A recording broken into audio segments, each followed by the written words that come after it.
Think about the last time you spent 2 hours on binging a show or scrolling through a social feed. If someone set up a camera and recorded you the entire time, what would they see?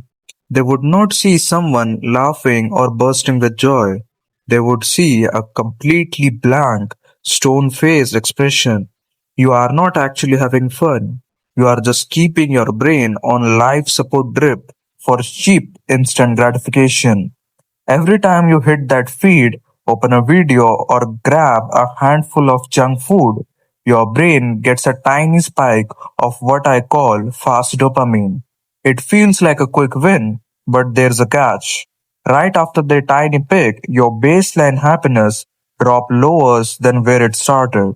You are essentially borrowing happiness from your future self, and the interest rates are brutal. Look at how this works on papers.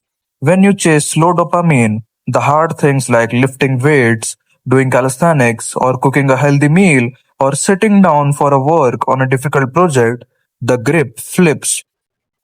Before you start the hard task, your friction raises and your mood might even dip a little.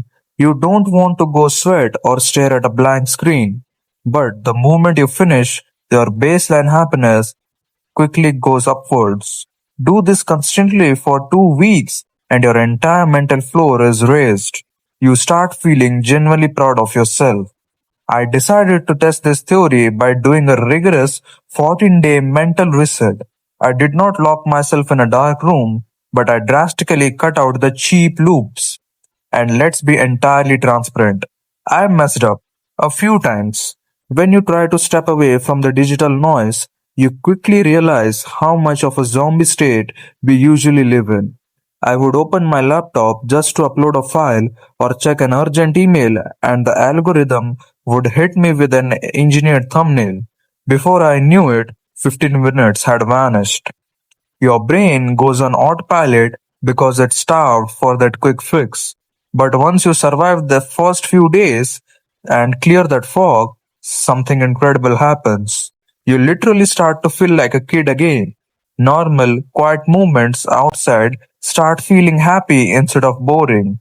The constant loop of negative, self critical thoughts in your head starts to quiet down because you are finally taking action instead of just consuming.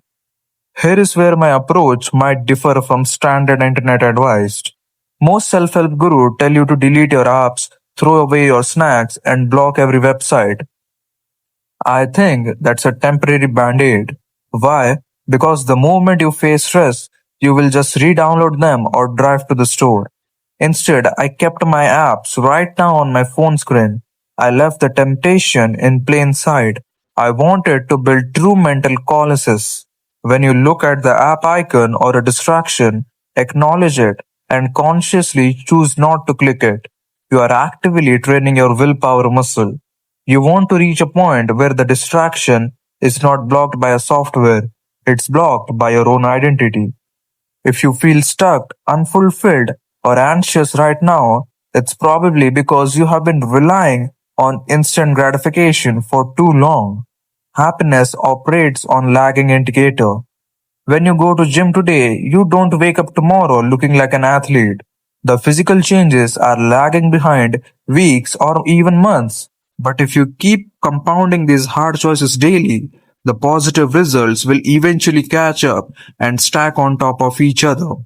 Suddenly, waking up early or putting in 4 hours for deep work does not feel like a core anymore. It just becomes your baseline reality.